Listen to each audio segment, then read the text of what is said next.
और के बारे में नहीं हूँ।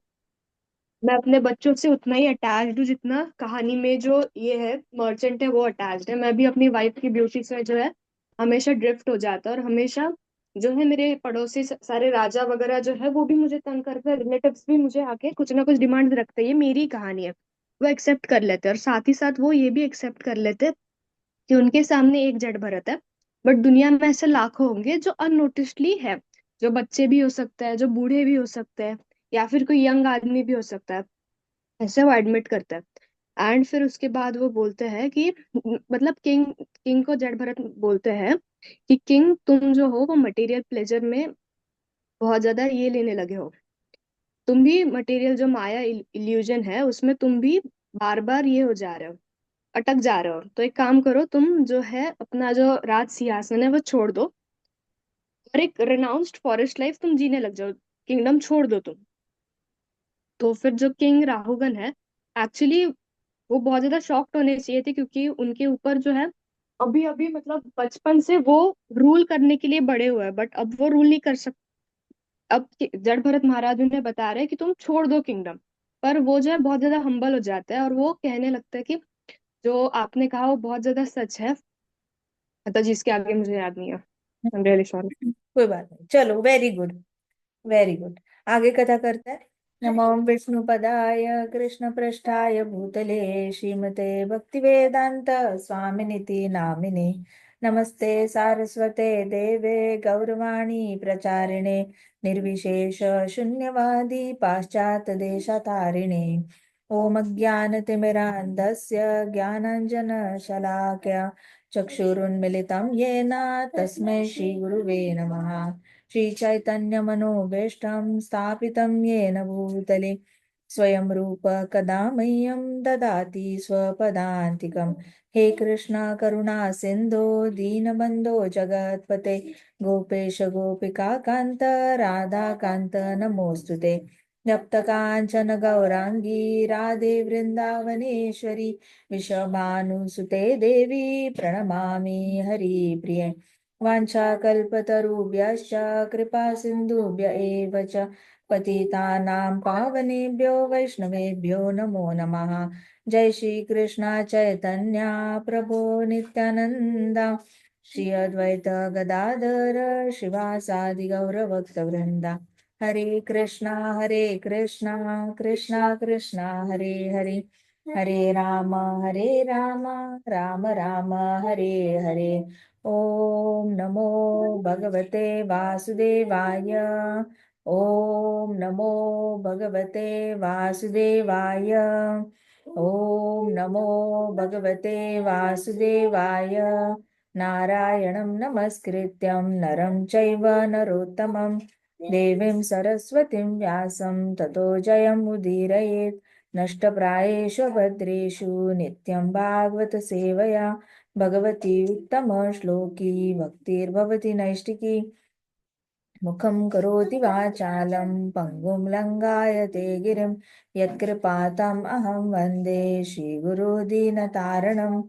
हरे कृष्णा कृष्णा कृष्णा हरे हरे, हरे राम राम राम हरे हरे। कृष्णा माता जी। हरे कृष्णा। वसुधा ने हमें बहुत अच्छी रिवीजन करके बताई। हम वापस रिवाइज करते हैं थोड़ा सा। कल जड़ भरत बता रहे थे इनको, राजा रघुगण से बात कर रहे थे जड़ भरत। तो वो बता रहे थे कि देखो, स्पिरिचुअल मास्टर जो होता है वो एक, राजा रघुगण ने कहा जड़ भरत को कि आप मेरी जिंदगी में एक नई उम्मीद लेकर आए हो, नहीं तो मुझे अपनी जिंदगी से और कोई ऐसी उम्मीद थी नहीं। तो देखो, एक राजा कह रहा है जड़ भरत को। तो उन्होंने जड़ भरत को already as a spiritual master accept कर लिया था, और कहते you are my new found hope. तो ऑनेस्टली स्पीकिंग, गुरु जो होते हैं ना, वो हमारी जिंदगी में एक न्यू फाउंड होप की तरह आते हैं।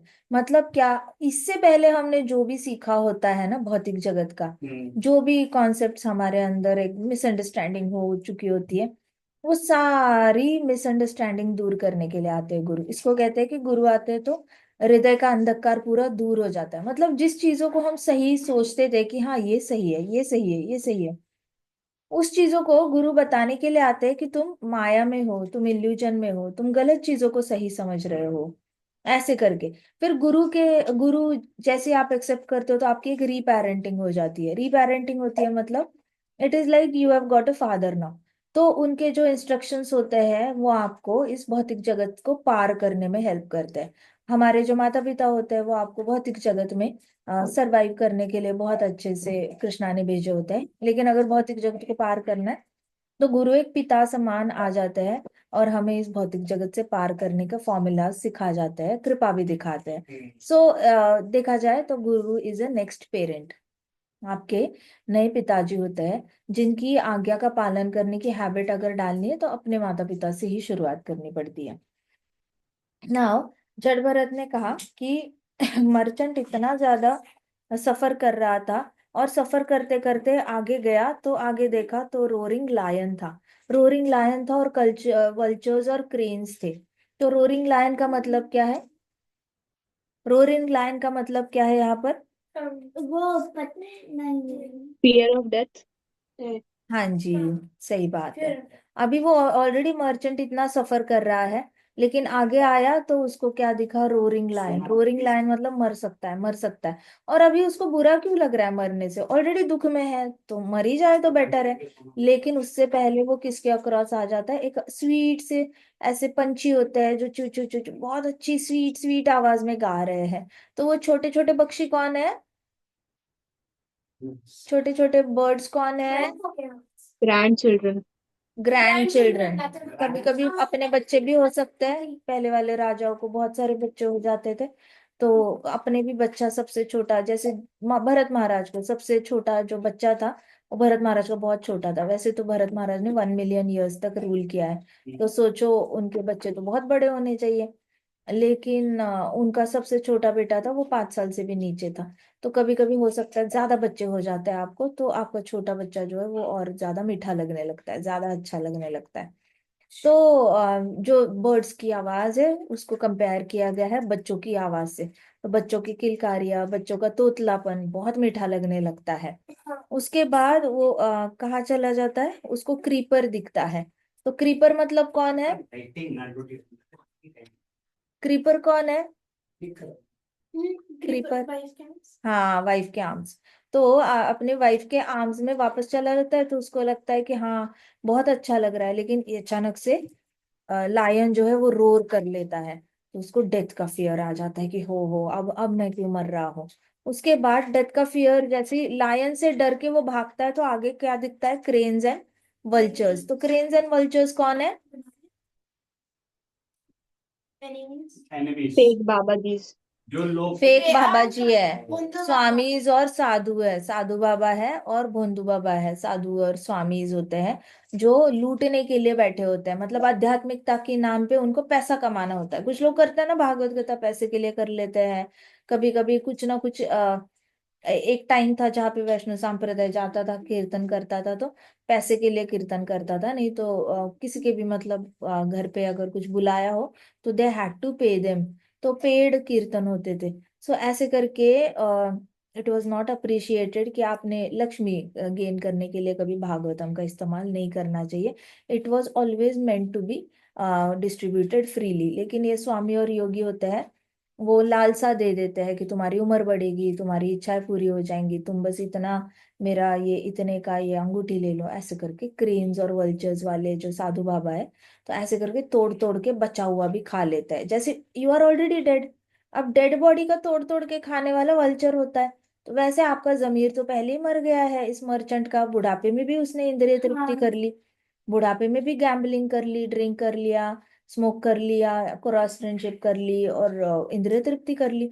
तो वैसे भी जमीर मरा हुआ है उसका, उसको अंदर से कुछ आत्मग्लानि भी नहीं हो रही। तो अंदर से मरे हुए इंसान को तोड़ तोड़ के नोच नोच के खाने वाला काम कौन करता है? फिर साधु बाबा कर लेते हैं, क्योंकि ये लोग भी cheater will always find cheater. कोई लोग कहते हैं कि इंडिया में बहुत सारे फेक बाबा जीज और फेक गुरुज है। अगर है तो उनको आप लोग जो बाहर से आ रहे हो या इंडिया में भी जो उनसे मिल रहे हैं वो भी तो फेक ही चाहते हैं, वो भी तो कौन से दूध के धुले हुए हैं। आप भी तो सारी इंद्रिय तृप्ति करके ही आ रहे हो, आपको तो गंगा स्नान करना है, आपको तो मतलब सारे पाप करने हैं, खत्म भी नहीं करने पाप। और आपको चाहिए कोई गुरु आए और आपका शुद्धिकरण कर दे, और फिर आप वापस पाप करने के लिए रेडी हो जाओ इन लेस क्वांटिटी। मतलब आपके अंदर ही चीटिंग चीटिंग वाली इच्छा है ना, आपको ही खुद शुद्ध भक्ति करनी नहीं है, आपको ऐश करनी है, आपको इस इंद्रिय तृप्ति करनी है। तो आप ऐसा ही गुरु ढूंढोगे जिसको इंद्रिय तृप्ति करनी है, तो वो अपनी इंद्रिय तृप्ति करेगा आपके पैसे से, और आप अपनी इंद्रिय तृप्ति करोगे अपने पैसे से। तो वो राम बनाए जोड़ी होती है, cheater will find cheater always, cheater will always find cheater. Cheater अगर एक इंसान चीटर है, ए का दोस्त भी चीटर होगा, एक का पति पत्नी भी चीटर होगा, एक का गुरु भी चीटर होगा, सभी उसको चीटर चीटर चीटर चीटर मिलते जाएंगे। सो ऐसे करके वल्चर और क्रेन्स जो है, तो ये देखो ये चीटर था, इतना ज्यादा मुश्किल से जा रहा है मर्चेंट, फिर भी इंद्रिय तृप्ति कर रहा है। So realising that they are just cheating him, तो वो क्या करता है फिर, मर्चेंट को पता चल जाता है ये भोंदू बाबा सारे चीटिंग कर रहे हैं। तो आगे जाकर he is not able to, devotees का संग प्राप्त हो जाता है उसको। तो देखो कृष्णा कितने कृपावान है, उसको भक्तों का संग दे देते हैं कि चलो तड़प रहा है इतना, भक्तों के संग में दे देंगे तो सवर जाएगा बेचारा। तो सबसे ज्यादा फायदा क्या होता है भक्तों के संगत का, कि आपको एक मार्ग मिल जाता है, एक दिशा मिल जाती है कि आपने रूटीन कैसे करना है जिंदगी में, मतलब हर रोज का दिन, हर रोज एक नया दिन आ रहा है आपके पास, और आपका रूटीन क्या होना चाहिए जिससे कि आप मन से भी शांत रहो, दिल से भी खुश रहो, शरीर से भी स्वस्थ रहो। तो ये सारा एक रूटीन आपके पास आने के लिए भक्त मिल जाते हैं, लेकिन वो रूटीन फॉलो नहीं कर पाता, भक्त तो अपना अपना करके खुश है, लेकिन ये मर्चेंट जो होता है भक्तों का रूटीन फॉलो नहीं कर पाता, और वापस वो कैसे बिहेव करने लग जाता है जैसे कि जंगल में बंदर हो। बंदर एक्चुअल में जंगल में रहते हैं, जंगल में उनके पास इंद्रिय तृप्ति के ऐसे कोई साधन नहीं होते। सिटी में रहने वाले बंदरों को तो फिर भी ब्रेड मिल सकता है, बर्गर मिल सकता है, गिरा हुआ लड्डू मिल सकता है, ऐसे रोटी मिल सकती है, पका हुआ चावल मिल सकता है। लेकिन जंगल के बंदरों को सिर्फ फल मिलेंगे और कुछ नहीं है उनका डाइट, उनके पास और कोई ऑप्शन ही नहीं है खाने के लिए, they have to survive only on fruits. तो ये जो मर्चेंट है वो बंदर की तरह एक्टिंग करने लग जाता है, हाँ भक्त मिल गए, वैराग्य आ गया, वैराग्य आ गया, मैं सिर्फ फ्रूट्स खाऊंगा, भक्त मिल गए, वैराग्य आएगा, वैराग्य आ गया, मैं सिर्फ इतना ही करूंगा। लेकिन वो ज्यादा देर टिक नहीं पाता, वो मंकी की तरह ही एक्ट करता है, लेकिन वापस सेंस ग्रेटिफिकेशन की ओर अट्रैक्ट होता है। तो मंकीज की भी फैमिली बहुत बड़ी होती है, तो मंकीज के पास इंद्रिय तृप्ति का एक ही साधन है, बच्चे पैदा करो फ्रूट्स खाओ, बच्चे पैदा करो फ्रूट्स खाओ, थोड़ा सा धूप में एक दूसरे के जुए निकालो। तो इंद्रिय तृप्ति इतनी होती है, जुए निकाल के खाते रहते हैं, अपना अपना सलोन खोल के बैठ जाते हैं सारे बंदर के, इसके बाल कुरे दो ऐसे खाओ। सो इतना ही काम होता है। तो वो इंद्रिय तृप्ति करता है बंदर की तरह, और फिर माया के अंडर द स्पेल ऑफ माया, मतलब माया के ये मैजिक के अंडर उसका जो क्या हमने क्या वर्ड यूज किया था, वशीकरण। तो माया का जो वशीकरण है उसके अंडर वो सफर होता रहता है। फिर जड़ भरत ने जब राजा की आंखों में देखा, तो राजा ने माय डियर किंग देखकर बोला कि मुझे ये समझ में आ रहा है कि आपको सबका बहुत अच्छा दोस्त बनना है, और तो अगर आपको बहुत अच्छा दोस्त बनना है सबका, सारी जीवात्माओं का, तो आपको क्या करना पड़ेगा, रॉयल पोजीशन छोड़नी पड़ेगी, क्योंकि आप इधर हो बाकी सारे यहाँ पे हैं, तो आप दोस्त नहीं बन सकते। तो ये चैप्टर था जहाँ पे मैक्सिमम डिवोटीज को रियलाइजेशन आ जाता है कि how to follow Bhagavad Gita. Bhagavad Gita में प्रभुपाद कहते हैं a devotee is friend to all, लेकिन भगवत गीता में समझ में नहीं आता how to be friend to all. इस चैप्टर में आके भगवत गीता का वो जो सीक्रेट कोड है, उसकी जो चाबी है वो इस चैप्टर में है। तो यहाँ पे वो लॉक खुल जाता है कि how to be friend to all by coming at everybody's level. आप ऊपर हो, राजा बन चुके हो शरीर से, आपकी शरीर की डेजिग्नेशन है, तो आप शरीर के डेजिग्नेशन से बाहर आना पड़ेगा, और बाकी लोगों की क्या आइडेंटिटी है उस आइडेंटिटी में आपको घुलना पड़ेगा। आपके माइंड में आइडेंटिटी है कि मैं राजा हूं, तो आप चाहकर भी प्रजा के साथ घुल मिल नहीं सकते, क्योंकि आपको लगेगा मैं अथॉरिटेटिव पोजीशन पे हूँ, मेरी अथॉरिटी है, तो मेरे हिसाब से न्याय होना चाहिए, ऐसा होना चाहिए, वैसा होना चाहिए, राज्य साफ होना चाहिए, सुंदर होना चाहिए, न्याय होना चाहिए, ऐसे बहुत सारे डूज एंड डोंट्स आ जाते हैं। बट अगर जेन्युइनली आपको, if a devotee wants to be friend to all, तो आपको क्या करना पड़ता है, अपनी शारीरिक आइडेंटिटी से बाहर निकलना पड़ता है। तो जड़ भरत ने एग्जैक्ट सेम बताया राजा रहुगण को कि आप रॉयल पोजीशन को त्याग दो, आपको, मुझे ऐसे सेंस हो रहा है, आई एम जस्ट सेंसिंग। तो उनको गट फीलिंग थी जड़ भरत को। उन्होंने बोला कि I sense that you want to be friend to all, आपको दोस्त बनना है सबका, लेकिन उसके लिए आपको रॉयल पोजीशन को त्यागना पड़ेगा, और फिर एक ऐसी तलवार लेनी पड़ेगी जो ज्ञान की तलवार है, और उसको जो धार लगाई हुई है वो भक्ति से लगाई हुई है। तो फिर वो ज्ञान की तलवार जो भक्ति से ऐसे ऐसे कंटिन्यूस शार्प हुई है, वो तलवार से अपने हृदय का अंधकार है वो दूर करना पड़ेगा। अटैचमेंट्स जो है, आपको पत्नियों से अटैचमेंट है, अपने अनगिनत बच्चों से अटैचमेंट है, अनगिनत दासियों से अटैचमेंट है, ढेर सारी पत्नियां हैं उनसे अटैचमेंट है। राजाओं का तो क्या, ऐसे जाते हैं पालकी से, जाते जाते कोई बहुत सुंदर मिल गई तो उन्होंने बोलना है उसके पिताजी को कि आप इसका विवाह मेरे साथ करवाओ। तो राज्य का जो प्रजा है, वो प्रजा मना नहीं कर सकती राजा को कि नहीं मैं अपनी बेटी नहीं दूंगा, चाहे वो राजा 70 साल का, 60 साल का, 50 साल का, वैसे तो 50 में रिटायर होना शुरू कर देता है, लेकिन फिर भी कितना भी बड़ा हो प्रजा मना नहीं कर सकती, क्योंकि पूरा राज्य पे राजा का हक होता है। सो राजा का जो वो वाला अटैचमेंट है ना, कि इन केस जाते जाते कोई सुंदर नारी मिल गई तो मैं उसको पत्नी बना सकता हूँ, वो इन केस इमेजिनेशन में भी जो अटैचमेंट है, तो वो भी उसको ज्ञान की तलवार से और भक्ति से शार्प कर करके वो तलवार से, वहां का भी जो एक इनविजिबल कनेक्शन है, रस्सी है वो इनविजिबल, उसको ऐसे ऐसे काटना पड़ेगा। तो जड़ भरत ने कहा कि ऐसे वाली तलवार से आप काट दो सारी अटैचमेंट्स। राजा रोगन की आंखों में आंसू आ गए और उन्होंने कहा कि मैं बहुत बहुत ज्यादा लकी हूँ कि मुझे ऐसा शरीर मिला है जो सबसे बेस्ट है, मुझे इंसान का शरीर मिला है जो सबसे ज्यादा बेस्ट ऑफ ऑल है। तो उन्होंने कहा कि इंसान की जो योनि है वैसे भी सारी प्राणी मात्रा की योनि में बेस्ट है, तो मैं उसके लिए बहुत ज्यादा ग्रेटफुल हूँ, बहुत ज्यादा थैंकफुल हूँ कि मुझे बेस्ट ऑफ द बेस्ट शरीर मिला है। अभी हमने कल भी देखा था राजा रघुगण की आइडेंटिटी ऑलरेडी शिफ्ट हो चुकी थी। राजा रघुगण ने इससे पहले जो आर्ग्यूमेंट डाली थी इनके साथ, जड़ भरत के साथ, उसमें बोला था तुम ऐसे कैसे कहते हो, आज मैं राजा हूँ वो प्रजा है, कल को वो प्रजा में से एक निकल के राजा बन जाएगा, मैं नौकर बनूंगा। तो उससे उनको थोड़ा सा ये लगा था, क्यूरियोसिटी आई थी, बट तब वो राजा के शरीर में थे। तो उन्होंने जब चैस्टाइज किया था जड़ भरत को कि शर्म नहीं आती, तुम ऐसे कैसे पालकी चलाते हो, तुम्हें क्या लगता है तुम बहुत ज्यादा इंटेलिजेंट हो, मुझे तो लगता है कि बाकी पालकी वाले तुम्हें बहुत तंग कर रहे हैं, पालकी तो तुम्हें ही चलानी आती है, मुझे तो लगता है बाकी लोग बीमार है, हेल्दी तो तुम ही हो बस, ऐसे करके ना बहुत ज्यादा सार्केस्टिक कमेंट्स दिए थे। तो तब एज अ राजा वाली आइडेंटिटी में सार्केस्टिक कमेंट्स दिए थे।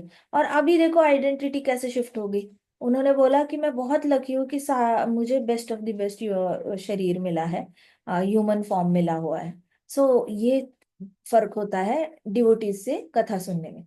When you listen from devotees, आपका अंतरंग से, अंदर से ही ऑटोमेटिकली आप अपने बदलता जाता है, आप अपने आप को कैसे देखते हो, आप अपने आप को कैसे पहचानते हो, अपने अपने साथ कैसे बात करते हो, आपका अपने साथ रिश्ता कैसा है, वो धीरे धीरे धीरे धीरे और ज्यादा बेहतर बन जाता है, आप अंदर ही अंदर परमात्मा से कनेक्ट होने लग जाते हो। सो जड़ भरत की इतनी सी, इतनी बस एलिगोरिकल स्टोरी में राजा रोगन के अंदर इतना बदलाव आ गया, तो हमारे अंदर क्यों नहीं आना चाहिए। We are directly listening from Jada Bharat only. सो जड़ भरत के इतने से, यहाँ से राजा रोगन ने स्टार्ट किया, यहाँ तक आ गया। Raja Rogan is out of body consciousness. So हमारे पास अभी कोई एक्सक्यूज नहीं है, we can't say after fifth canto that I am this body. अगर हम बोले तो it is like shameful thing. आज से हमने कभी एड्रेस ही नहीं करना है कि आई एम दिस बॉडी, अपनी बॉडी की डेजिग्नेशन से अपने आप को, बाकी लोगों को करने तो बेशक आइडेंटिफाई, वो लोग आपको इंट्रोडक्शन पूछेंगे, बताओ I am so and so, son of so and so, daughter of so and so, studying in so and so class, ऐसे करके भौतिक जगत को जो इंट्रोडक्शन चाहिए, वो उनको जो सुनना है वो बोलो, कोई प्रॉब्लम नहीं है। बट अपने हेड में क्लियर होना चाहिए, I am just a servant of Krishna, मैं आत्मा हूँ, ये सब आत्मा है, and I am a friend to all, I am a devotee and I am friend to all. अपने मन में पहले सब जीवात्माओं के लिए फ्रेंड बन जाओ, उनको बनना है नहीं बनना उनकी प्रॉब्लम है। But in it is in your hand to identify in your head who are you. अपनी आइडेंटिटी हमेशा करेक्ट होनी चाहिए। अपनी आइडेंटिटी में अगर गलती हो गई, मिसअंडरस्टैंडिंग हो गई, तो आप 100 लोगों को ब्लेम करो, ब्लेम करते ही रह जाओगे, but you will not find ये रिजल्ट। ठीक है। So, क्या हो गया, हाँ। सो राजा रहुगण ने कहा कि मैं बहुत फॉर्चुनेट हूँ कि मुझे आपके चरण कमलों की धूली प्राप्त हुई है। इस धूली में मैं पूरी तरह लोटपोट होना चाहता हूँ। आपके संगत से ही मुझे मेरे अंदर के सारे जितने भी डाउट्स थे वो सारे चले गए हैं, और मेरे अंदर का लैक ऑफ डिस्क्रिमिनेशन भी चला गया। कि इतना इंपॉर्टेंट वर्ड है ना, आधे से ज्यादा लोगों को समझ ही नहीं आता सही क्या है गलत क्या है। लेट उठते हैं ना सुबह तो भी उनको लगता है वो सही कर रहे हैं। रात को 1-1 बजे तक जागते हैं, 2-2 बजे तक जागते हैं, तो भी उनको लगता है वो सही कर रहे हैं। वो भगवान को टाइम भी नहीं देते घर में, मतलब 10 मिनट की पूजा करने का भी उनके पास टाइम नहीं होता, फिर भी उनको लगता है वो सही कर रहे हैं। तो इसको कहते हैं लैक ऑफ डिस्क्रिमिनेशन पावर। आपके पास वो शक्ति ही नहीं है डिस्क्रिमिनेट करने की कि क्या सही है और क्या गलत है। ऐसे करके सटल लेवल पे जितना भी राजा रघुगण के अंदर था वो सारा चला गया, लैक ऑफ डिस्क्रिमिनेशन का। जो सही को गलत समझ रहा था, गलत को सही समझ रहा था, वो सारा मिसअंडरस्टैंडिंग दूर हो गया।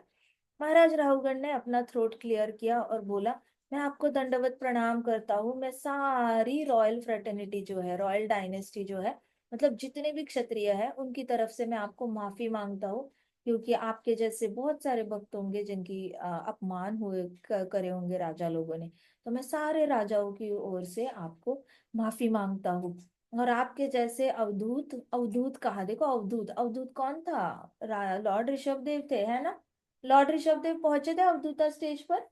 अब उन्होंने कहा, जड़ भरत को अवधूत बोला, उन्होंने कहा आपके जैसे अवधूत प्लैनेट पे घूमते हैं, आपकी वजह से हमारा भला होता है। और आपके जैसे अनंत अवधूत है, अनंत पृथ्वी लोक पर घूम रहे हैं। बहुत सारे प्लैनेट्स होते हैं ना अलग अलग ब्रह्मांडों में। आपके जैसे ऐसे अवधूत बहुत सारे घूम रहे हैं, और वहां वहां पे वो राजा उनके इंसल्ट कर रहे हैं। तो मैं सारे राजाओं की ओर से माफी मांगता हूँ, ऐसे करके उन्होंने बोला। सो इमेजिन राजा रघुगण की सोच कितनी बड़ी है कि उनको बैठे बैठे सारे ब्रह्मांड दिख जाते हैं। दर्शन देखो, बैठे बैठे दर्शन हो जाते हैं सारे ब्रह्मांड के।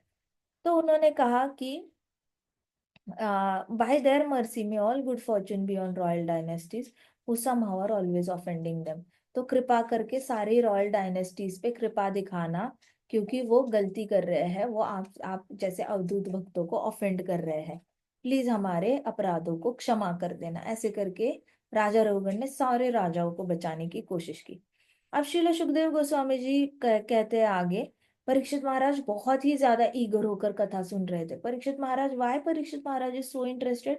Because he is a king, he also has attachments. ऐसे तो हो नहीं सकता कि वो 2 दिन पहले, 3 दिन, अभी तो 3 दिन की कथा हुई है।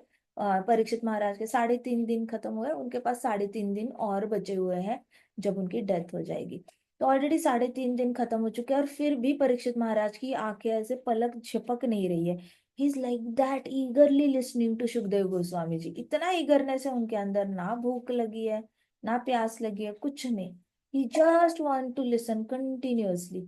तो ये बहुत हायर स्टैंडर्ड है परीक्षित महाराज का। तो परीक्षित महाराज इतने ईगर थे, डिसाइपल थे, कि उनको और सुनना था। तो सुखदेव गोस्वामी जी ने कहा, इस तरीके से महाराज रघुगण ने हाथ जोड़कर भीख मांगी, जड़ भरत से माफी मांगी, भीख मांगकर माफी मांगी। ही बेग्ड फॉर द फॉरगिवनेस।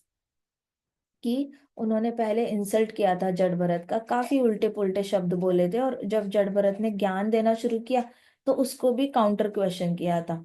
और फिर जड़ भरत को अपनी पालकी उठाने के लिए बोल दिया। ये तो ऐसे हो गया कि किसी सन्यासी को बोल दिया मेरी पालकी उठा। कितना जघन्य अपराध! Like you will really feel very awkward after coming to know कि अरे ये इतने बड़े सन्यासी और इनको मैंने बोला मेरी कार का ड्राइवर बन जाओ, कितना बुरा लगेगा। सो वैसे वाला जो है, राजा रघुगण को इतना इतनी शर्मिंदगी हो गई कि मैंने इनको पालकी उठाने के लिए बोला, मेरी औकात क्या है? वो इतने महान भक्त है, और मैं जिस पे बैठा हूँ, मेरे पाँव जिसमें है, वो मेरे पाँव जिस पालकी में, उस पालकी को मेरे गुरुदेव उठा रहे हैं। ऐसे करके ही फेल्ट वेरी एम्बेरेस्ड, उनको बहुत एम्बेरसमेंट हुई। तो महाराज रघुगण ने हाथ जोड़कर माफी मांगी, फिर उन साष्टांग दंडवती कर लिया। फिर जड़ Bharat had neglected Kings insults. वैसे जड़ भरत तो प्योर डिवोटी है, तो उन्होंने किंग के इंसल्ट्स को निग्लेक्ट किया था। तो अभी आपको ये, this is one of the to do task in your list, इस जन्म में मरने से पहले ये अचीव करना। Try to neglect the insults of others. अगर मरते दम तक एक बार भी अचीव हो गया जीत गए आप इसकी ये कथा सुनने के बाद। ठीक है। तो इन्होंने क्या किया था, जड़ भरत ने had neglected the Kings insult. तो निग्लेक्ट करना सीखो दूसरों के, दूसरे जब हमें हमारा अपमान करते हैं ना, उसको निग्लेक्ट करना सीखो। You just try to be more humble. किसने अपमान कर दिया, उसका कर्म, उसका कर्म, ऐसे करके, ऐसे ऐसे करना, लिटरली ऐसे करना। हाँ उसने इंसल्ट किया, उसका कर्म, ऐसे करके अपने अंदर से ना, ऐसे किसी ने कोई बोल दिया है ना, आया है, अब कान में पड़ गया, अभी इधर जाएगा, इधर दुख होगा, फिर आंखों से आंसू आएंगे, फिर रात की नींद चली जाएगी, फिर दूसरे दिन खून खौलेगा, खून का विष बनेगा, फिर बीमारियां होना शुरू हो जाएंगी, पेट में अल्सर होना शुरू हो जाएंगे, इधर पीठ में दर्द होना शुरू हो जाएगा, स्पाइन में डिसलोकेशन होना शुरू हो जाएगा, फिर नीचे की कमर दर्द करने लग जाएगी, धीरे धीरे ये फ्रोजन शोल्डर्स हो जाएंगे। इतना बड़ा रिस्क है इंसल्ट का पान करने में। तो इंसल्ट का पान नहीं करना है, पानी पियो। इंसल्ट क्यों पी रहे हो? इंसल्ट आपको जैसे ही इंसल्ट आता है, ऐसे जस्ट कैच इट, ऐसे कर देना, ऐसे आ गया, छोड़ दो, ऐसे उसका कर, ऐसे करके छोड़ दो, and just just give it up on it. Don't even absorb any insult from anybody. इस जन्म में अगर आप ये कर पाए ना, लाइक जड़ भरत, तो that will be like the best thing that you will achieve. तो ये वाला जो है, जड़ भरत ने क्या किया था, he learn to neglect the king's insults and became like quiet and calm ocean. तो आउटकम क्या था, बिल्कुल शांत हो गया था, क्वाइट एंड काम ओशन बन गया था। तो हमें क्लियर होना चाहिए, जब भी मेरा इंसल्ट होगा, आई विल बिकम क्वाइट काम ओशन। मैं पूरी तरह शांत हो जाऊंगा। जैसे ही इंसल्ट होगा, I take a deep breath and I leave it.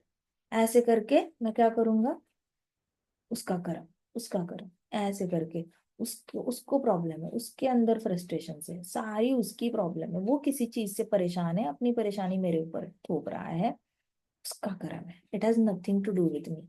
ये समझना बहुत इंपॉर्टेंट है कि it is really has nothing to do with me. Raja Rogan अपनी जिंदगी में परेशान है, अपनी जिंदगी में परेशान है, तो अपना गुस्सा जड़ भरत पे निकाल रहा है। जड़ भरत ने जेन्युइनली ऐसा कोई बड़ा गलत काम किया नहीं था। थोड़े से राजा रोगन सहनशीलता दिख जाती तो पहुंच ही जाते हैं डेस्टिनेशन पे। और कौन सा एक ही जड़ भरत था, इतनी प्रजा है, करोड़ों करोड़ों की जनता है। नहीं अच्छा लगा जड़ भरत एज अ पालकी कैरियर, तो किसी और को बोल दे भाई। अच्छा इसको नहीं आ रहा, चलो इनको साइड कर दो, किसी और को बोलो उठाने के लिए पालकी, फिर हम स्पीड में जाएंगे। अच्छा आप तीनों थक गए हो, किसी और को बोलो आप साइड में चलते रहना, कोई और पालकी उठा लेगा, लेकिन हम पहुंच जाएंगे टाइम पे। आपको जल्दबाजी है जाने की, तो you learn to ask help from different different people. एक ही को क्रिटिसाइज करके उसी से करवाना है, it doesn't make any sense.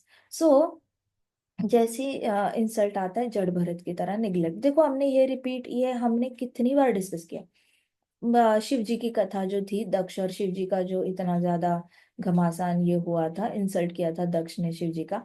तो तब सबको क्या लगता है, हम शिव जी थोड़ी है, शिव जी तो बड़े महान है, वैष्णवा नाम यथा शंभो, बड़े महान, वो तो भगवान है, नेक्स्ट टू भगवान है वो, उनको तो हो ही सकता है, वो तो ऐसे कर ही सकते हैं कि दक्ष कितना भी इंसल्ट करे, शिव जी को तो पता ही है मैं ही सब विनाश करने वाला हूँ, मेरे पास ज्यादा पावर्स है, तो उनको फर्क नहीं पड़ेगा। ठीक, मान के चलो, ठीक है, you couldn't relate to Shiv ji because Shiv ji is really powerful.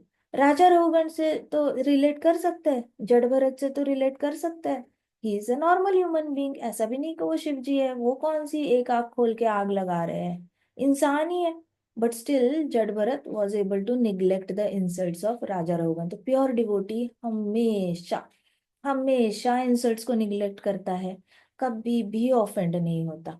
अब मैं इसके स्टेजेस बताती हूँ। शुरुआत में आपको कोई चीज बुरी लगेगी ना, आप हो सकता है सालों सालों तक उस इंसान से बात मत ना करो, सालों सालों तक होगा कि आप उसके साथ रिश्ता तोड़ दोगे। सपोज 8 स्टैंडर्ड में झगड़ा हुआ, तो आपका इंजीनियरिंग खत्म हो जाएगा तो भी बात नहीं करोगे, जॉब लग जाएगी तो भी बात नहीं करोगे।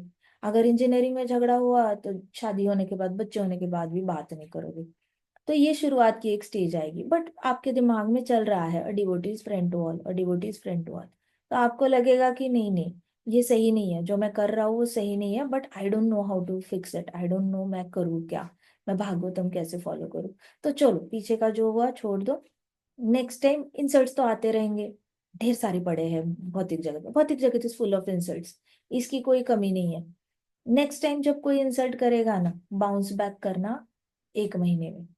पहले आपने बहुत साल लगाए, अभी आदत डालना कि चलो 1 साल में बाउंस बैक कर लेते हैं, 2 साल में, 2 साल बाद उसके साथ वापस जाकर बात करके सब सुलझा देंगे। 2 साल तक पेन हो रहा है, छोड़ दो। 2 साल के बाद बाउंस बैक करना और वापस उसके साथ जस्ट बी अ फ्रेंड। उसको बनना ही नहीं, वो उसकी प्रॉब्लम है, आपके अंदर से वो ऐसे उसका कर्म बोलकर छूट जाना चाहिए। उसके बाद 1 साल बाद बाउंस बैक करो, ऐसे करके अपना रेजिलियंस बढ़ाओ। 1 साल बाद बाउंस बैक करना, आज झगड़ा हुआ है, चलो आज क्या तारीख है, 4/12, 4 December 2024 है, कोई बात नहीं, मैं 4 January को मैं बाउंस बैक करूंगा। 4 January को तक मैं कॉन्स्टेंटली प्रैक्टिस करूंगा, उसका कर्म है, उसका कर्म है, उसका इंसल्ट आया, मैंने कैच किया, छोड़ दिया, मैंने अपने अंदर नहीं लिया। 1 महीने के बाद बाउंस बैक कर लेना, उसके बाद 1 हफ्ते के बाद बाउंस बैक करना, उसके बाद 1 दिन के बाद, ऐसे करके 6 घंटे बाद, 1 घंटे बाद, 1 मिनट पे आ जाना। But keep practising bounce back and be a friend to all. ये प्रैक्टिस करना ही है। भागवतम अगर प्रैक्टिस नहीं किया तो सुन के बस इंटेलिजेंस की इंद्रिय तृप्ति कर ली, फिर आपकी जो तलवार है वो सिर्फ ज्ञान की तलवार है, उसको भक्ति का ये नहीं लग गया, धार नहीं लगी है, तो आपकी तलवार तो ऐसे ब्लंट हो गई, इधर से भी कोई धार नहीं है, इधर से भी कोई धार नहीं है, क्या काटोगे आप, हृदय का अंतःकरण क्या काटोगे आप, तो टमेटो नहीं काट सकते इससे। सो ऐसी वाली तलवार लेकर क्या करना है, आपके अंदर बस ज्ञान ही चला गया। प्रैक्टिस करना है, प्रैक्टिस दिस। जड़ भरत की जो एक्सपर्टीज है वो हमारे अंदर भी आ सकती है, प्रोवाइडेड जड़ भरत को रोल मॉडल बनाओ दिमाग में, कि जब भी इंसल्ट होगा, in my head I want to think about Jad Bharat. आप लॉर्ड ऋषभ देव को सोचते वक्त मुश्किल होती है, वो साक्षात भगवान थे, तो ऐसे लगेगा अरे उनके बारे में, वो तो भगवान थे, वो तो सह लिया अवधूता स्टेज में, हम कैसे सह लेंगे। जड़ Bharat was a normal human being, सह लिया, कृष्णा की सेवा में सह लिया। सो कीप इन हेड जड़ भरत। वैराग्य आएगा जड़ भरत। इंसल्ट सहने की बात आएगी, सहना तो है ही नहीं। अगर आप एक्सेप्ट करोगे इंसल्ट तो सहना पड़ेगा, जब आप एक्सेप्ट ही नहीं करते तो देखो, अगर आपके किसी किसी ने लड्डू बनाया है और उसमें गलती से उन्होंने लड्डू बनाते बनाते उनसे कुछ गलत चीजें डाल, गलत चीज डल गई है, कढ़ाई धोई नहीं थी उन्होंने, उसका फूड पॉइजनिंग होने के चांसेस है अभी। अब आपने लड्डू खाया तो फूड पॉइजनिंग होगा, लड्डू खाया ही नहीं, ऐसे लिया और लड्डू ऐसे फेंक दिया, तो आपको फूड पॉइजनिंग होगा नहीं। सो अगर इंसल्ट आपने ग्रहण कर लिया तो ही आपको मुश्किल होगी, आपने ग्रहण तो करना ही नहीं है। तो जड़ भरत कैसे निग्लेक्ट करते हैं, वैसे इंसल्ट्स को निग्लेक्ट करना सीखो। इंसान को नहीं निग्लेक्ट करना है, इंसान को नहीं निग्लेक्ट करना है, उसके इंसल्ट को निग्लेक्ट करना है। पता चला कल से सबसे बात करना छोड़ दिया आपने, ये ऐसे नहीं। इंसान को निग्लेक्ट करना मतलब उससे बात करके छोड़ देना, but that is not devotee is your for. Devotee किसी के लिए ऐसे ग्रज रखता नहीं है मन में कि अरे उसने मुझे ऐसे किया था, अब मैं देख लूंगा। डिवोटी के पास इतना टाइम है भी नहीं। लेकिन क्या करना, बाउंस बैक करने की प्रैक्टिस करते रहना। सो जड़ भरत, बाय द मर्सी, जड़ भरत ने क्या कहा कि he had not taken Kings insults, he had neglected the king's insults and he became quite like काम ओशन। शांत समंदर होता है वैसे शांत हो गए थे। सो प्रैक्टिस, बिकम लाइक अ काम ओशन। प्रैक्टिस करते रहना, जितना प्रैक्टिस करोगे आप पे ही आपके अंदर आ जाएगा। आपको बस जड़ भरत जी याद आने चाहिए, जिन्होंने अपना इंसल्ट निग्लेक्ट किया और बिल्कुल शांत हो गए।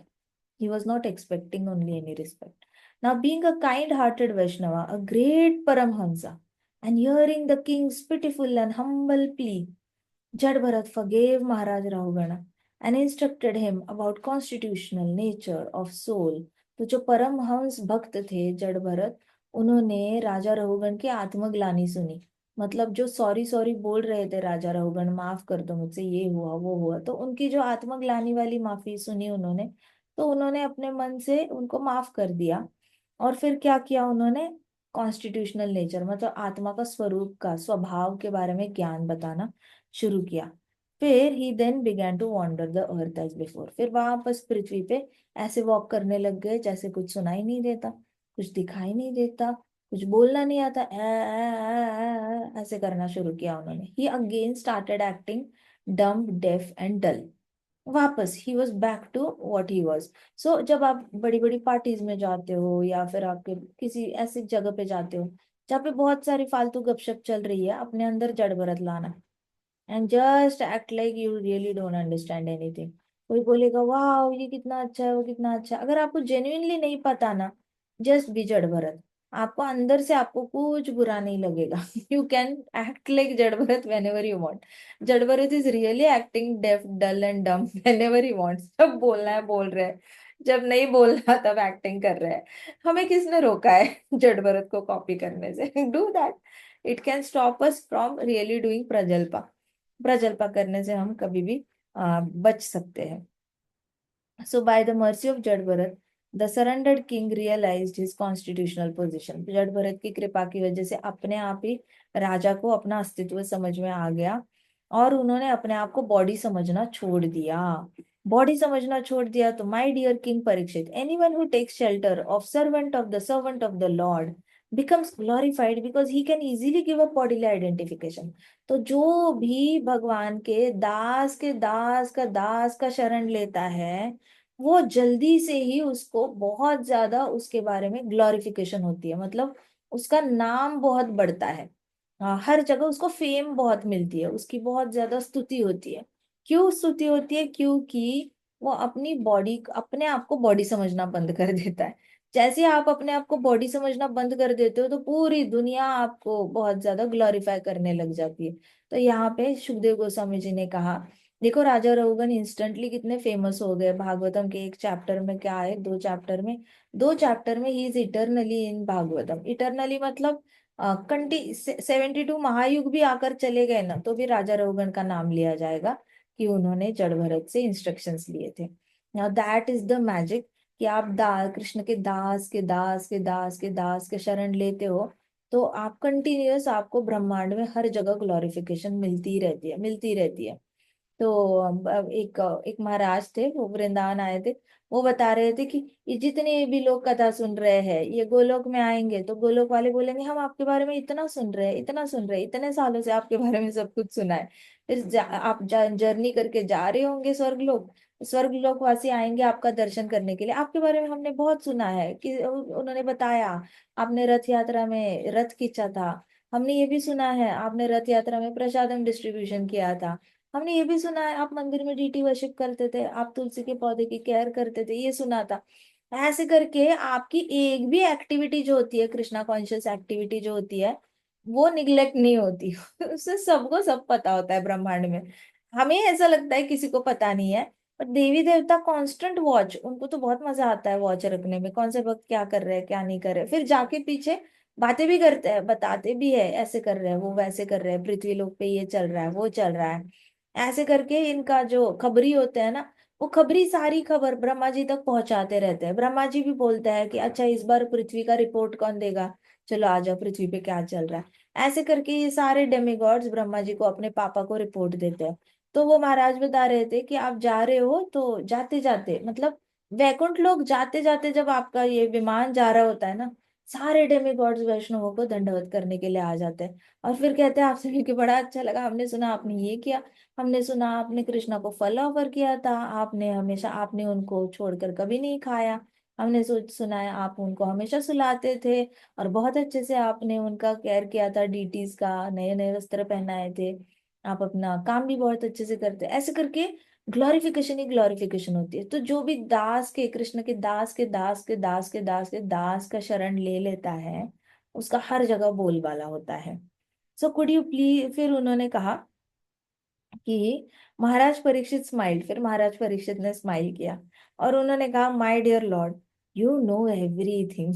परीक्षित महाराज ने सुखदेव गोस्वामी जी को कहा भगवान आप सब जानते हो। तो सुखदेव गोस्वामी जी को क्या बोला, माय डियर लॉर्ड, मतलब मेरे प्रिय भगवान, आप सब जानते हो। तो सोचो परीक्षित महाराज का भाव कितना अच्छा है उनके गुरु के प्रति। मेरे प्रिय भगवान बोल रहे हैं। देखो गुरु भगवान तो होते नहीं है, लेकिन शिष्य के लिए भगवान होने चाहिए। He should be treating him like परमात्मा, क्योंकि गुरु जो होता है वो हृदय से सिखाते हैं, वो कोई ब्रेन में नहीं डालते। तो परीक्षित महाराज कह रहे हैं मेरे प्रिय भगवान, आपको सब पता है। राजा रघुगण कैसे एड्रेस कर रहे हैं जड़ भरत को, परीक्षित महाराज कैसे एड्रेस कर रहे हैं। तो ये राजा है, ये बहुत बड़े रूलर्स है, पूरे पृथ्वी को रूल करने वाले हैं। इनके स्टैंडर्ड्स देखो, they are so successful, they are so rich, they are so powerful. ऐसी कोई चीज नहीं है जो उनको प्राप्त नहीं हो सकती, और इतना होने के बाद भी वो इतनी विनम्रता अपने गुरु के प्रति दिखाते हैं। So never carry baggage of your success. आपका जो एक वजन होता है ना कि मैंने यहाँ पे फर्स्ट रैंक कमाया है, मैं ऐसा ही हूँ, मैं हमेशा सच बोलता हूँ, मेरे मन में जो आता है वो मैं बोलता हूँ, मैं कभी टेढ़ा नहीं बोलता, मैं ऐसा ही हूँ, मैं वैसा ही हूँ। ये जो हमारे अंदर एक अपना ही एक कॉन्सेप्ट बना होता है ना कि मैं तो ऐसा ही हूँ, मैं तो बहुत ऑनेस्ट हूँ, मैं तो बहुत ट्रूथफुल हूँ, मैं तो काइंड हूँ, मैं तो कंपैशनेट। अरे हो तो हो, साइड में रखो, बट मैं क्या हूँ ये वाला ही मैं ही तो जाना चाहिए। मैं का वजन उठा के क्यों घूम रहे हो? बैग में सारे मैं, आई am this, I am this, I am this this this this this की इतना ज्यादा वजन बैग में डाल के क्यों घुमा रहे हो? Don't carry the bag of so many identities. आपको वो बैग उठाने की जरूरत नहीं है। Just give it up and consider मैं दास हूँ। तो दास हूँ ये वाली कॉन्सेप्ट तो इतना सा आप एक ऐसे छोटा सा पेपर का एक ऐसे इन्वेलॉप बनाओगे, तो उतना वजन तो आप कहीं पे भी ऐसे पिन अप करोगे तो उतना वजन तो आप आराम से कैरी कर पाओगे। हाँ मैं भगवान का दास हूँ, दैट्स ऑल। तो आपको वैसे एक नेम प्लेट चाहिए, I am dasanu dasanu das, that's all. इतने इतना ही वजन। पीछे के इतने सारे, why are you carrying baggage of success? Don't carry baggage of success. तो महाराज परीक्षित ने स्माइल किया और कहते कि "हे मेरे प्रिय भगवान, आप सब जानते हो, you wonderfully describe the allegory of merchant in the forest". कहते हैं आपने बहुत अच्छे से एक्सप्लेन किया मर्चेंट की story, which is the position of condition soul, बद्ध जीव की जो कंडीशन है वो आपने बहुत अच्छे से एक्सप्लेन की। Could you please continue to explain direct meaning of allegory since it is not easy for unintelligent to understand? कहते क्या आप प्लीज डायरेक्ट एक्सप्लेनेशन दोगे क्या इस एलिगरी का, क्योंकि नॉर्मल लोगों को ये समझना बहुत मुश्किल है। ऐसे करके परीक्षित महाराज ने वापस सुखदेव गोस्वामी जी को वही क्वेश्चन पूछा जो राजा रघुगण ने जड़ भरत को पूछा था। तो परीक्षित महाराज ने ये क्वेश्चन किसके लिए पूछा है? हमारे लिए पूछा है। अगर हमें ठीक से समझ में आएगा तो that is like Parikshit Maharaj को, Parikshit Maharaj will be more than happy. तो परीक्षित महाराज ने सुखदेव गोस्वामी जी को पूछा कि नॉर्मल लोगों को एलिगरी का डायरेक्ट मीनिंग समझना बहुत मुश्किल है, तो आप एक डायरेक्ट मीनिंग भी बता पाओगे? डायरेक्ट मीनिंग का क्या मतलब होता है कि आप कंक्लूजन भी आप खुद ही बताते हो। देखो एक तरीके की स्टोरीज होती है जिसमें आप आधी स्टोरी बताते हो और उसका कंक्लूजन क्या है, सामने वाले को गेस वर्क में छोड़ देते हो कि हाँ तू सोच लेना, तू सोच लेना इस स्टोरी का मॉरल क्या है। अच्छा तुम्हें क्या लगता है moral, moral of the story ये है, ओके ठीक है। तुम्हें क्या लगता है, अच्छा ये ठीक है। तुम्हें क्या लगता है, ये ठीक है। अच्छे करके 10 जवाब भी आ गए और फिर ये बोलेंगे सारे 10 जवाब सही है। So moral of the story कोई बताता नहीं है, आपको खुद गेस करना पड़ता है। वो एक तरीका है स्टोरी बताने का। और एक तरीका स्टोरी ये है एलिगरी का, जहाँ पे आप खुद ही कंक्लूजन भी बताते हो, मीनिंग भी बताते हो, एकदम डिटेल में सब कुछ। So Bhagavatam is all about detail. Bhagavatam में डिटेलिंग बहुत अच्छी है, ऐसे ऊपर ऊपर से कुछ नहीं बताया गया है। तो परीक्षित महाराज ने अभी अभी जड़ भरत से स्टोरी सुनी थी और सुखदेव गोस्वामी जी के मुख के थ्रू, तो उनको और ज्यादा सुनना था। एक्चुअली होता गया ना, परीक्षित महाराज का मन नहीं भरता था।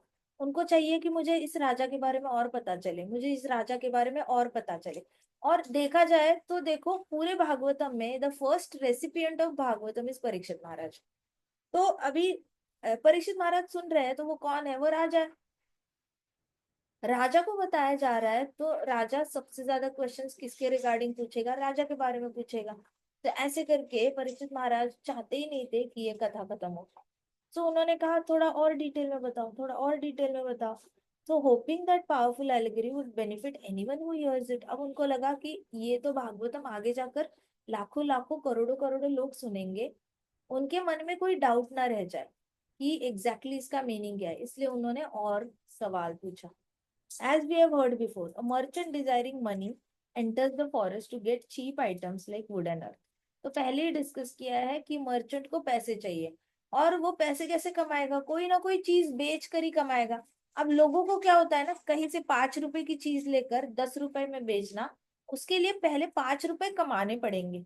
5 रुपए कमा के 5 रुपए का कुछ खरीदना पड़ेगा, फिर वो 10 रुपए को बेचना पड़ेगा। तो आपके पास शुरुआत के जो 5 रुपए होते हैं वो अपने देने पड़ते हैं। अब ये मर्चेंट जो है वो स्टिंजी मर्चेंट है। कंजूस मर्चेंट है, उसको अपनी तरफ से किसी भी चीज में 5 रुपए नहीं डालने हैं, तो वो फ्री का जंगल में जाकर लकड़ी तोड़ने के लिए जाता है ढूंढने के लिए फॉरेस्ट में लकड़ी ढूंढने के लिए जाता है। और पृथ्वी में जो ये होते हैं ना, मेडिसिनल हर्ब्स होते हैं, वो बहुत महंगे में बिकते हैं। तो कुछ कुछ मेडिसिनल हर्ब्स होते हैं, वो कहते हैं कि अरे ये माउंटेन से आया है, वो माउंटेन से आया है, इतना कॉस्ट है उसका, ये बहुत। आप हरिद्वार चले जाओ, कुछ कुछ जड़ी बूटियां वो लोग लिटरली 1.5 1.5 लाख 2 2 लाख में बेच रहे हैं, और कहते हैं कि ये हिमालय से आया है, सिर्फ उसी चोटी पे मिलता है, आप ढूंढ के दे दो, हम दे देंगे।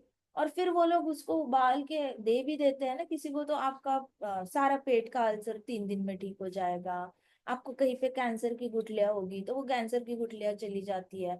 सो उनके पास काफी हाई फाई हर्ब्स होते हैं, जो नॉर्मली ऐसे प्लेन्स में नहीं मिलते, माउंटेन्स में बहुत ऊपर जाकर चढ़कर। तो ये लोग पैसे देते हैं, जो माउंटेनियस एरियाज में रहते हैं उनको कुछ दिहाड़ी दे देते हैं कि आपने वो जड़ी बूटी वहां से लानी है, आप 1 हफ्ते में दे दो, हम 1 हफ्ते का पैसा आपको दे देंगे, आप हर रोज माउंटेन पे जाओ, ढूंढो ढूंढो ढूंढो, ढूंढ के मिल जाएगी तो आप लाना। क्योंकि उसकी खेती, वो जो जड़ी बूटी होती है एंड रूट्स होते हैं, मेडिसिनल हर्ब्स होते हैं, वो ठंड में ही वो ये हो सकते हैं, फ्रुक्टिफाई हो सकते हैं। जैसे सैफरन होता है ना, सैफरन उसको क्या कहते हैं, केसर, केसर को बहुत ठंडे वेदर की जरूरत होती है।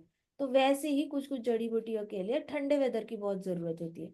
तो वहां पे बहुत सारे लोगों को फिर दिहाड़ी पे देकर उनको बोला जाता है कि जंगल में ये मिल गया तो लाना, मिला तो लाना, ऐसे करके ये कलेक्ट करके रख लेते हैं। सो ये बहुत ज्यादा यूनिक चीज है। तो ये मर्चेंट ऐसा ही कुछ ढूंढने के लिए जंगल में आया था। वो आइदर पृथ्वी माता को बेचकर कुछ कमाएगा, या फिर पेड़ों को काट कर उसकी लकड़ी बेचकर कुछ कमाएगा। इसमें जीरो इन्वेस्टमेंट है, कुछ भी पैसा नहीं डालना, बट प्रॉफिट ही प्रॉफिट है, 100% प्रॉफिट है।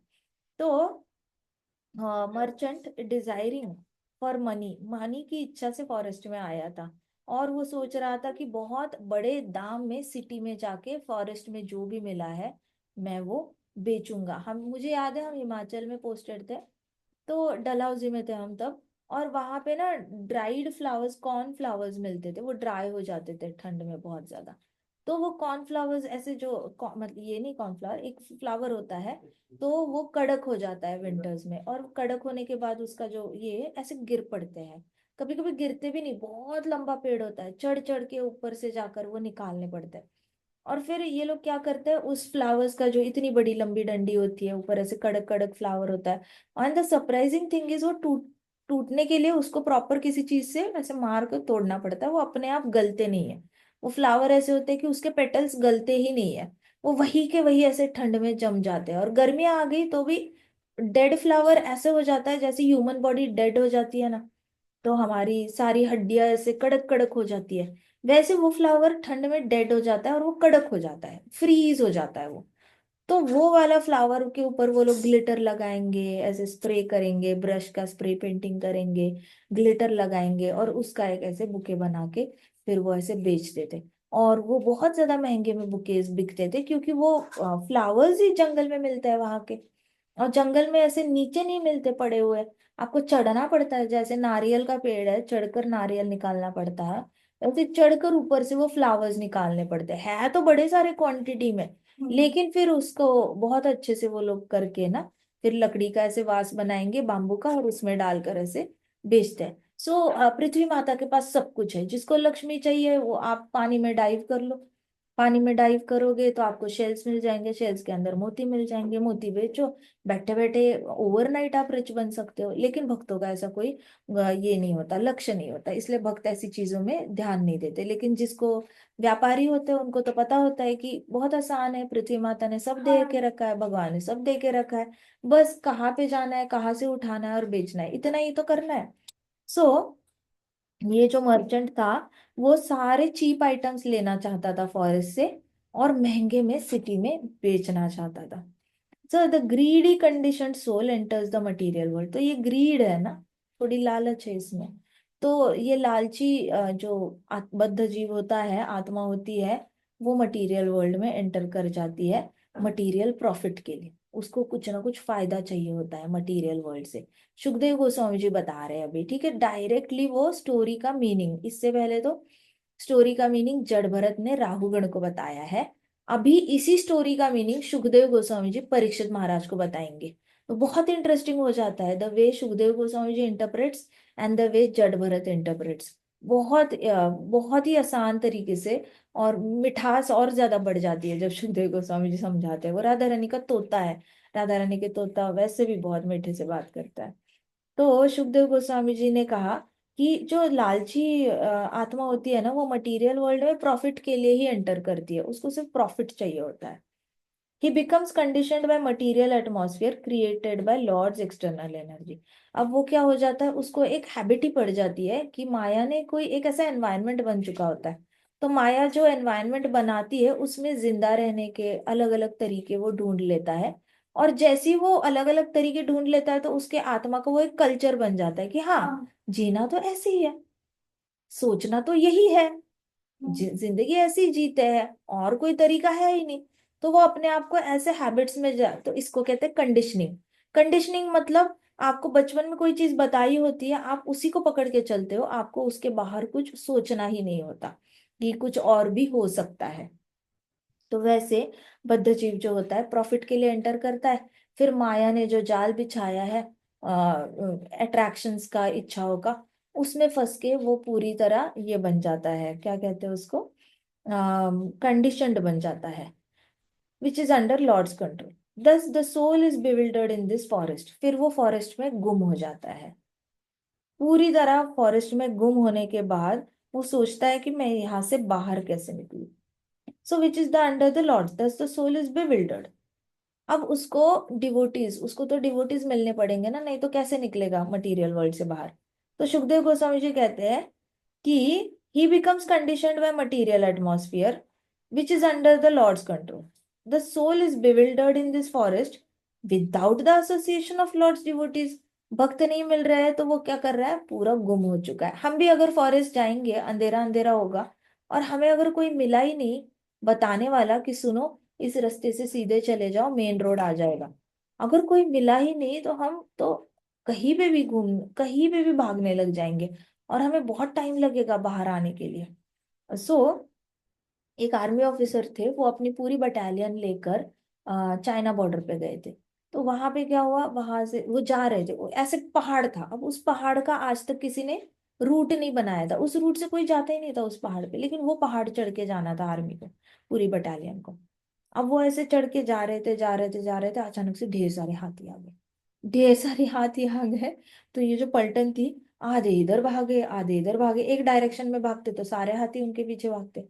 तो सबने कहा कि चलो डिस्पर्स डिस्पर्स, तो सब लोग अलग अलग डायरेक्शन में भागे। अब अलग अलग डायरेक्शन में भागे तो सोच के तो नीचे से निकले थे, नीचे से निकले तो बड़ा सोच के उन्होंने मैप को देखते देखते देखते देखते ऐसे ऐसे इस साइड से जाना है, फिर इस साइड से जाना है, ऐसे ऐसे चढ़ना होता है पहाड़ पे, आप सीधे नहीं चढ़ सकते। तो वो लोग ऐसे ऐसे ऐसे ऐसे चढ़ते चढ़ते आए थे और फिर ऊपर जा रहे थे। लेकिन जैसे ही हाथी ने अटैक किया उन लोगों पे, तो वो लोग सारे डिस्पर्स होके सब अलग अलग दिशा में भागे। तो कोई इधर से ऐसे ऊपर पहुंचना है तो इधर से भाग के उधर चला गया है, फिर कोई इधर चला गया, इधर चला गया, ऐसे करके सारे अलग अलग दिशाओं में।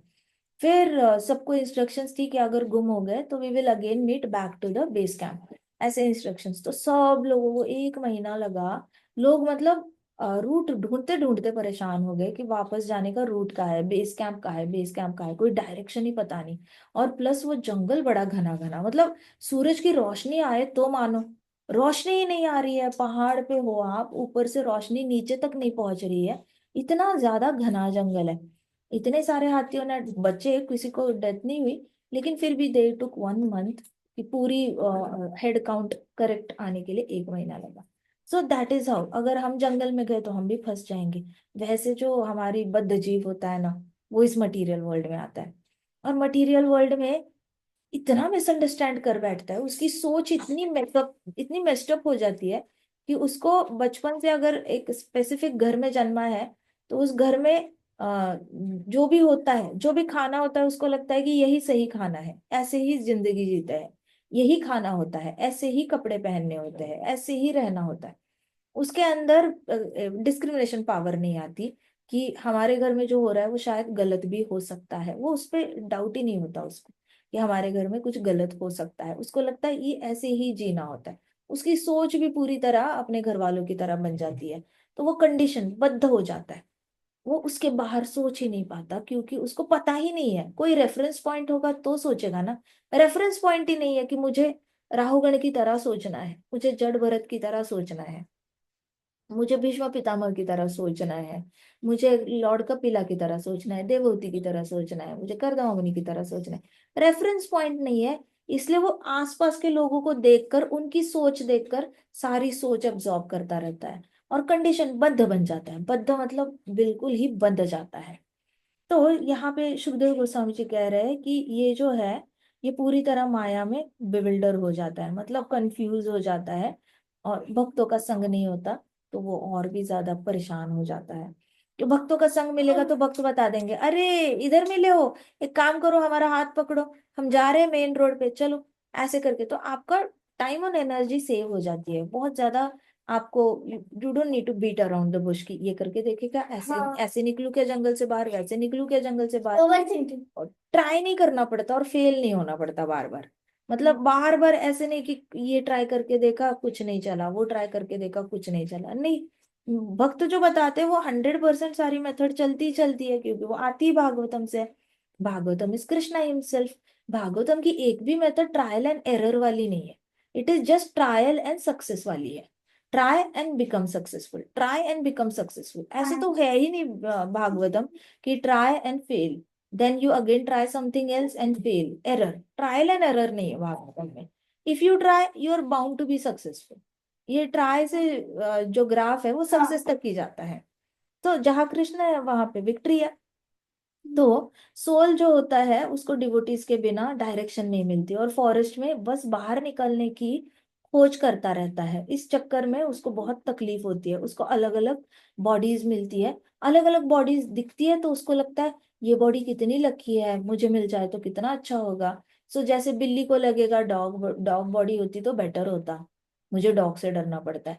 डॉग को लगेगा हाय मुझे तो भैंसे से डर लगता है, मुझे हाथी से डर लगता है, मेरे पास थोड़ी मोरी स्ट्रांग बॉडी होती तो अच्छा लगता। तो एनिमल्स के अंदर भी डिजायर्स होते हैं, एक दूसरे को देखकर उनको लगता है वो बॉडी होती तो मुझे डरना नहीं पड़ता। फिर हाथी को लगता है लायन बॉडी होती तो डरना नहीं पड़ता, सारे लायन झपट पड़ते हैं, एक मिनट में सारा खेल खत्म हो जाता है। तो ऐसे करके सो लायन को लगता है रैबिट होते तो सही था, होल में जाके छुप जाओ, कोई अटैक ही नहीं कर सकता। सो अगेन एंड रैबिट को लगेगा स्नेक होता तो अच्छा होता, कि कोई भी नहीं तंग करता, स्नेक से तो सभी डर जाते हैं। सो ये जो बद्ध जीव है वो अलग अलग बॉडीज देखने लगता है, और जैसे जैसे बॉडीज देखता है उसको अट्रैक्शन होने लगती है सारी बॉडीज से। आप देखो आज किसी के सामने भी पांडा रख दो, people fall so much in love with panda, उनको पांडा को पकड़ के उनको पांडा को छोड़ने का मन ही नहीं करता, इतना ज्यादा उनको पांडा अच्छा लगता है। किसी को पोमेरियन कुत्ते अच्छे लगते हैं। सो ये तो हालत है, अट्रैक्शन हो जाती है बॉडीज की। तो बद्ध जीव इतना बंध जाता है, और उसको दूसरों इंसानों में भी होता है कि अरे वो देश के लोग कितने सुंदर है, देखो काश हम उस देश में जन्मे होते, हमारी स्किन उनकी तरह होती। अरे तो ये है बद्ध जीव। सो दूसरे दूसरे बॉडीज से अट्रैक्ट होकर उसके अंदर इच्छा जागृत हो जाती है कि मुझे भी नए नए बॉडीज चाहिए, मुझे भी नए नए बॉडीज चाहिए। तो उसकी इच्छाएं फुलफिल होती रहती है, फुलफिल होती रहती है। ये बॉडी चाहिए तो तथास्तु, वो बॉडी चाहिए ठीक है ले ले। ये तो ऐसा है कि बच्चे को माँ मॉल में लेके गई है, बच्चा कह रहा है स्कर्ट दे दो मिल गया, शर्ट दे दो मिल गया, पैंट दे दो मिल गया, कैप दे दो मिल गया। तो ऐसे करके माँ सब कुछ देती जा रही है, बच्चा कह रहा है this okay take it, this okay take it, this okay take it. So बच्चा जैसे शॉपिंग कर रहा है और माँ हाँ हाँ हाँ बोलती जा रही है, वैसे कृष्णा कर रहे हैं हमारे साथ। कि रैबिट, बच्चा हम बोलेंगे Krishna rabbit take it, Krishna elephant take it, Krishna lion take it, Krishna beautiful human form take it, Krishna rich human form take it. So Krishna is like you are going in the mall of 84 lakh योनिया, and Krishna is like okay take it, take it, take it, take it. इतने प्यारे है कृष्णा, दिल ही नहीं तोड़ते। सारा approval parenting है कृष्णा का। Yes yes yes, Krishna is always yes for us. इतने अच्छे भगवान कहाँ मिलेंगे बताओ, मना ही नहीं करते कभी। So he is always yes yes yes for us. इतने ही इज रियली ब्यूटीफुल, बहुत ही अच्छे, बहुत ही अच्छे, दिल तोड़ ही नहीं सकते। तोड़ ही नहीं पाते कृष्णा अपने बच्चों का दिल। जो मांगो मैं दूंगा तुम्हें, जो हम्म। चाहिए दूंगा। ही स्पॉइल्स एवरीबडी सिली। कहते हैं ना कि कुछ माँ बाप दे स्पॉइल देयर चिल्ड्रन सिली। उससे सबसे उसके तो पापा पापा बैठे हुए ऊपर, वो सारी जीवात्माओं को ही स्पॉइलिंग देम सिली। जो मांगो मिल जाएगा, तुम मांग के देखो। तुम मांग के देखो, तुम अपनी बस सोच बढ़ाओ। तुम्हें जो मांगना है मांगो, मैं सब कुछ दे दूंगा। ऐसे वाले तो हमारे कृष्णा है, इतने अच्छे हैं, इतने ज्यादा अच्छे। किसी का दिल तोड़ना नहीं जानते। और हम लोग हैं जो उनका प्रेजेंस भी एक्नॉलेज नहीं करते। हाँ हाँ, मिल रहा है ऑक्सीजन, सो व्हाट, इसमें क्या बड़ी बात है। हाँ हाँ, आ गई बारिश, ओहो ठंड लगेगी, अभी ठंडी आ गई, ओहो हो ये क्या हो गया। हम उनकी कृपा को एक्नॉलेज नहीं करते। हमें प्रेजेंस को देखना ही नहीं है, हमें बस अपनी अपनी एंजॉयमेंट की पड़ी हुई है। सो अच्छा, कथा कल करते हैं कथा, ठीक है। ग्रंथराज श्रीमद् भागवतम की जय, शिल प्रभुपाद की जय, श्री श्री राधा श्याम सुंदर की जय, श्री श्री कृष्ण बलराम की जय, समस्त भक्त वृंद की जय। हरे कृष्णा कृष्णा कृष्णा हरे हरे, हरे राम राम राम हरे हरे। हरे कृष्णा संकीर्तन यज्ञ की जय। नाम हरिवल गोव्यावरून देतात माताजी लेक्चर हरे रोज. कृष्णा।